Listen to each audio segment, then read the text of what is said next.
और बापे चढ़ के देखियो मेरी माता कितनी दूर।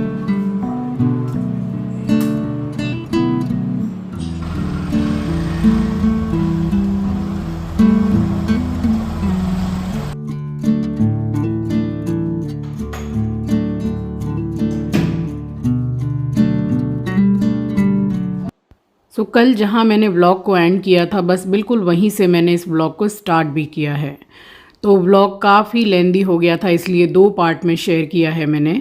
और यहाँ सारी मतलब तैयारी करके रख दी, थाली भी मैंने रेडी करके रख दी थी जो मुझे सुबह मंदिर लेकर जानी थी। उसके बाद फिर मैं बनाती हम लोगों के लिए खाना जो हम बासोड़ा में सुबह खाएंगे। उससे पहले मैंने यहाँ मंदिर के सारे बर्तन जो भी हैं वो धोकर रख दिए थे। मैं ऐसा ही करती हूँ जब कोई त्यौहार हो या सुबह जल्दी जल्दी कहीं मंदिर जाना है या बड़ी पूजा हो।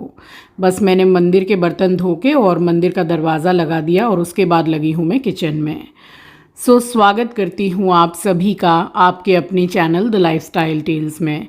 आप अपना इतना कीमती वक्त निकाल कर मुझसे मिलने आते हैं, व्लॉग देखने आते हैं, उसके लिए आप सभी का दिल से आभार प्रकट करती हूँ। और माता रानी का भोग तो मैं बना ही चुकी थी, बस ये आटा मैंने गूंदा। तो मुझे हम लोगों के लिए खाना बनाना था और इसमें आलू मैंने बॉईल किया। और देखिए आलू है कि लोहा है नहीं पता है, कम से कम 5 सीटियां लग गई, आलू बॉईल ही नहीं हुआ। जबकि मैंने इसको आलू को छील के और 2 पीसेज में करके 5 सीटियां लगाई हैं मीडियम गैस पर। अब बताइए आलू भी ऐसा होता है। दोबारा से मैंने फिर से चेक करके चढ़ाया कि चलो ठीक है 2-3 सीटियां मैं और लगा देती हूँ। और मेरा कुछ मन सा बदल गया कि भाई मुझे पूड़ियाँ नहीं बनानी है, पूरा डीप फ्राई मुझे नहीं बनाना है। गर्मी यहाँ अच्छी खासी पड़ गई है तो इच्छा नहीं होती है। तो बस मैंने घी थोड़ा थोड़ा डाल के और पराठे ही सेक लिए थे। ये देखिए ये वाली सब्ज़ी मैंने बनाई थी सूखी। अब इसमें क्या चीज़ आपको मिसिंग लग रही है, आप मुझे इतने समय से अगर फॉलो कर रहे हैं तो आपको सब्ज़ी में कुछ तो मिसिंग लगेगा। भाई जो मिसिंग लग रहा है वो मुझे कमेंट सेक्शन में बता दीजिएगा। और यहाँ मैंने बस फटाफट पराठे, आपको पता है मैंने कितने पराठे बनाए होंगे, तो 10 से 12 पराठे मैंने बनाए, उससे ज़्यादा मैंने नहीं बनाए। और अपने और एस्ट्रो के लिए मैंने बनाई रोटियाँ। तो मैं जैसे पराठे बनाती हूँ, अब जैसे वो चीज़ अलग हो गई कि भाई मटर के पराठे बनाए या आलू के पराठे बनाए। आलू के पराठे one of my best paratha है, बट नहीं खा सकती हूँ तो नहीं बनाती हूँ ज़्यादा। चिंकी रहता है तो फिर ज़्यादा बनते हैं पराठे आलू के। अब जाके सारा काम हो गया है, 7:15 बज रहे हैं रात के। तो माता रानी का भोग बनाने के बाद में चाय तो मैंने बनाई नहीं, शाम की चाय छोड़ दी है, आप समझ लो छोड़ ही दी है। लीकर चाय बना लेती हूँ, वो भी आज नहीं पिया। शाम को आज कुछ खाया भी नहीं। माता रानी का भोग बनाने के बाद जो थोड़ा सा मटर की स्टफिंग बची थी, सारा सब कुछ बिना प्याज लहसुन का, ये मटर का जो मैंने पराठे के लिए बनाया उसमें प्याज लहसुन पड़ता नहीं है, तो वो बना लिया डिनर के लिए। 2-2 पराठे इस तरीके से हो गए। और उसके बाद में सूखी आलू की सब्जी बनाई, पराठे बनाए, पूड़ी नहीं बनाई। डीप फ्राई बनाने का मन नहीं कर रहा था, हैवी हो जाता है बहुत ज़्यादा। हल्का हल्का बनाया। और अपने लिए तो मैंने रोटी बनाई है। अब ऐसा कुछ नहीं है कि बासोड़ा में रोटी नहीं बनती है, माता रानी के लिए पकवान बनता है। उसके बाद घर में आप लोग अपने लिए क्या बना रहे हो, नेक्स्ट डे मॉर्निंग के लिए आप चावल भी बना सकते हैं, मसूर की दाल छोड़ के अरहर की दाल बना सकते हैं, मूंग की दाल बना सकते हैं, साथ में जो साग सब्जी बना सकते हैं, रोटी बना लीजिए, पराठे बना लीजिए, पूड़ी सब्जी बना लीजिए और लपसी बना लीजिए, बहुत कुछ बनता है। अब हो गया है, अब क्लीनिंग करूंगी। उसके बाद में रात के 3:15 या 3:30 बजे उठना है और 4:30 बजे तक निकल जाना है मंदिर के लिए। ये बिल्कुल अर्ली मॉर्निंग, एकदम अंधेरे अंधेरे में पूजा जाता है, सूरज निकलने से पहले। सारा सब कुछ आप देखोगे सुबह जब पूजा करूंगी, मैं जितना पॉसिबल होगा शूट करूंगी। जैसे हम नहा धो के जा रहे हैं गांव देहात में और बहुत सी जगह में आज भी ऐसा होता है कि सोकर उठकर बासी मुंह पूजा करते हैं और बासी ही खाते हैं। बासी तो शीतलाष्टमी में खाते ही हैं। किसी के यहाँ सप्तमी में पूजता है, किसी के यहाँ अष्टमी में पूजता है। हमारे यहाँ शीतलाष्टमी पूजी जाती है। तो ऐसे सारा सब कुछ हो गया। अब पूरा साफ सफाई करके आज जल्दी सो जाऊंगी क्योंकि 3:15 3:30 में रात में उठना है।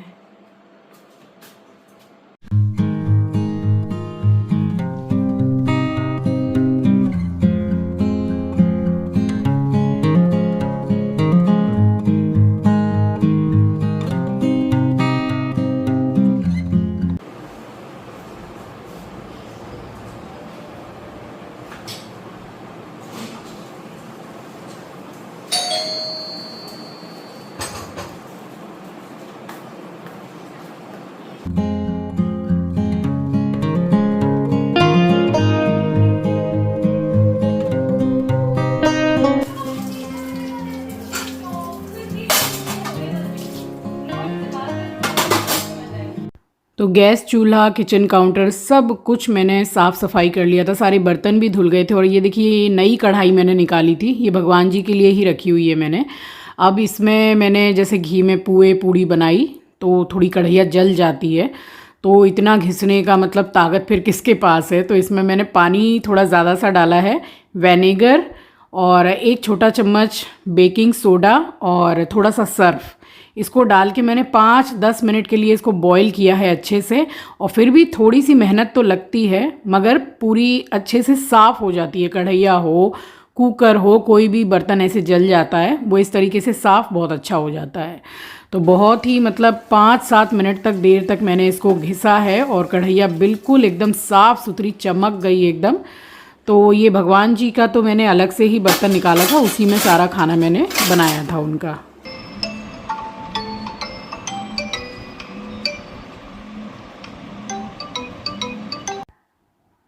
रात के बज गए थे 3:30 और वही है कि अगर कहीं निकलना है या मंदिर निकलना है या ट्रेन है या फ्लाइट है, कोई भी ज़रूरी काम है, त्यौहार है, तो अलार्म बाद में बजता है, नींद पहले खुल जाती है। आप लोगों के संग ऐसा होता है कि नहीं बताइएगा। तो 15-20 मिनट पहले से ही नींद खुल जाती है, उसके बाद अलार्म बजता है। तो चलिए बिस्तर तो छोड़ा 3:30 बजे, बिस्तर को ठीक ठाक करके और यहाँ हॉल में आ गई हूँ। और अभी पूरा ही अंधेरा है और बारिश हो रही थी, बूंदाबांदी इस टाइम पे हो रही थी। बूंदाबांदी का मैं बताऊं तो रात से ही हो रही थी और मौसम अच्छा हो गया था, ठंडा हो गया था मौसम। बस यहाँ पे उठ गई थी, उसके बाद में मैंने चौखट पर पानी डाला है और अपने लिए मैंने किया पानी गरम। अब मंदिर जाना था और माता पूजनी थी, तो पानी के साथ में कुछ भी नहीं लिया है जो मैं लेती हूँ, सिर्फ नॉर्मल पानी। 2 गिलास पानी को मैंने पिया है और वो भी गरम करके नहीं, क्योंकि चूल्हा नहीं जलेगा, बासोड़ा है।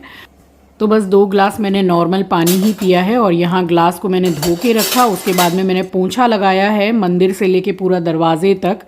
और उसके बाद में मैं चली गई थी नहाने के लिए और यहाँ आ गई मैं फटाफट से नहा के। और ये रेड वाला मैंने सूट पहन लिया है और ये जो चुन्नी आप देख रहे हैं दुपट्टा, ये माता रानी के मंदिर से ही, अम्बे माँ के मंदिर से मुझे पंडित जी ने दी थी। माता रानी को ओढ़ाई हुई थी ये, तो ये उन्होंने मुझे ओढ़ाई थी। तो कोई पूजा होती है तो मैं ओढ़ लेती हूँ, ऐसे नॉर्मल डेज़ में भी मैं ओढ़ लेती हूँ, बट पूजा होती है तो ये वाली चुन्नी मैं ओढ़ लेती हूँ। मंदिर रेडी करूँगी अब, 3:30 बजे के करीब उठी हूँ, समय हो चला मंदिर जाने का। खाली मंदिर को रेडी करना है और आरती जब बाहर मंदिर में माता की पूजा करके आऊँगी तब करूँगी। चलिए सुबह का समय है और साथ ही शीतलाष्टमी है आज। आप सभी को सुबह की राम राम जी, सुप्रभात, गुड मॉर्निंग। और शीतलाष्टमी की आप सभी को हार्दिक हार्दिक शुभकामनाएं। माता रानी आप सभी का जीवन सुरक्षित बनाए, सफल करे आप सभी को, आप सभी की लंबी उम्र करे।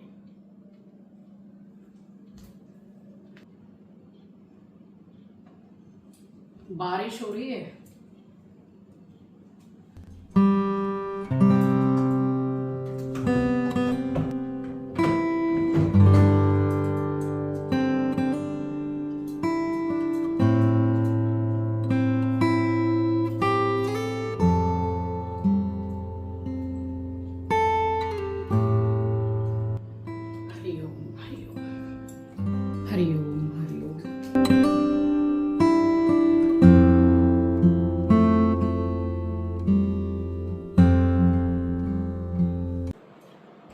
देखिए सारे बर्तन धो के रख दिए थे ना रात को ही, कितनी सुविधा है। खाली भगवान जी का जो जल था बस अभी पौधे में चढ़ा के ये 2 गिलसियाँ धोई है मैंने।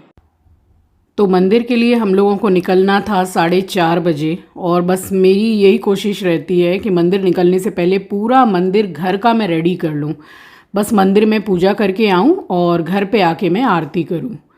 तो बस वही मैं कर रही थी। तब तक फिर मम्मी ने कॉल किया कि वो ऑटो वाले भैया आ गए हैं। 4:30 भी बज गए थे। बस मैंने जो पौधे हैं उसमें मैंने वाटरिंग नहीं की थी और पूरा मंदिर मैंने कर दिया था रेडी। यहाँ मैं थाली जो मैंने रेडी करके रखी थी वो मैं लेके निकल गई, और ये मम्मी यहाँ बैठ गई ऑटो में, और उसके बाद हम निकले मंदिर के लिए।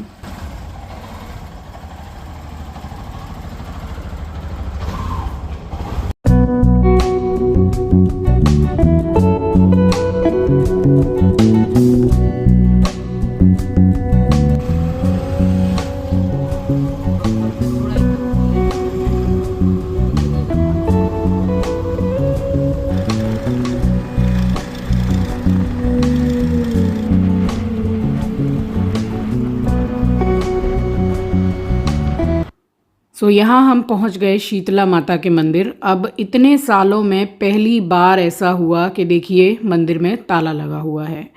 जब हम यहाँ पहुँचे तो 2 लेडीज़ यहाँ पर ऑलरेडी पूजा कर रही थी। अब क्या करें, मंदिर के बाहर ताला लगा हुआ था, तो फिर उन्होंने भी बाहर से ही पूजा की और दीपक जला के गए। हम इस वाली पूजा में, शीतलाष्टमी की पूजा में, दीपक भी नहीं प्रज्वलित करते हैं और धूप भी नहीं जलाते हैं। गरम कोई भी चीज़ जो होती है वो हम इस पूजा में इस्तेमाल नहीं करते हैं। ये वही लेडीज़ जो थी 2 तो बाहर से ही पूजा करके गई। अब मंदिर में मैं हर साल आती हूँ और बिल्कुल अंधेरे में ही पूजा करके जाती हूँ, बट ये पहली बार हुआ कि मंदिर में बाहर से ताला लगा हुआ था। अब किसको बोले, क्या करें, फिर सूरज निकलने से पहले पूजा भी करनी होती है। बस यहाँ पे फिर जैसे वो लोग पूजा करके गए थे वैसे हमने भी की। फिर हमारे बाद और भी लेडीज़ खड़ी हुई थी पीछे, उनको भी करना था पूजा। फिर ठीक है, जैसी माता रानी की इच्छा, क्योंकि उनकी इच्छा के बिना तो एक पत्ता भी नहीं हिल सकता। तो जैसी उनकी इच्छा बस उसी हिसाब से पूजा करके हम निकल गए थे घर के लिए। माता रानी से मिलन कर आए लांगुरिया, कर आए लांगुरिया, कर आए लांगुरिया, माता रानी से मिलन कर आए लांगुरिया। माता तेरी गैल में लंबो पेड़ खजूर, और बापे चढ़ के देखियो मेरी माता कितनी दूर। फाइनली पूजा करके घर वापस आ गए, क्योंकि सुबह का समय था, ट्रैफिक वगैरह कुछ था नहीं, बहुत जल्दी चले गए, पूजा करके जल्दी आ भी गए। और हम लोगों में जैसे माता के भजन या फिर हम लोगों में कैला देवी में लंगुरिया गाते हैं, तो लंगुरिया गा के ही मंदिर में जाते हैं और लंगुरिया गाते हुए ही घर वापस आते हैं। तो वही मैंने और मम्मी ने लंगुरिया गाई, और उसके बाद में यहाँ पे स्वास्तिक बनाया मैंने घर के बाहर हल्दी से। माता रानी को भी हल्दी का टीका लगता है, और घर के बाहर भी स्वास्तिक बनाते हैं, मंदिर के बाहर भी स्वास्तिक हल्दी से ही बनाते हैं।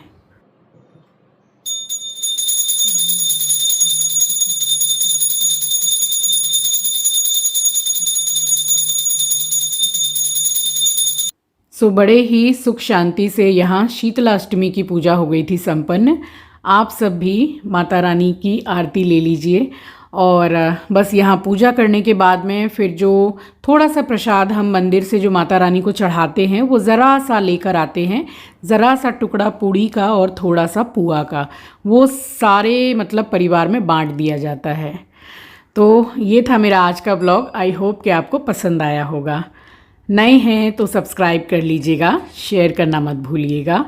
अपना ख्याल रखिए, अपनों का ख्याल रखिए। Thank you for watching guys, love you, take care, bye bye, जय माता दी।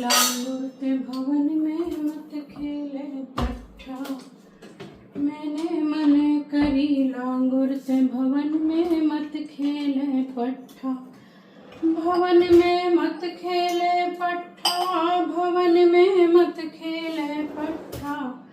मैंने मन करी लांगुर ते भवन में मत खेले पट्ठा।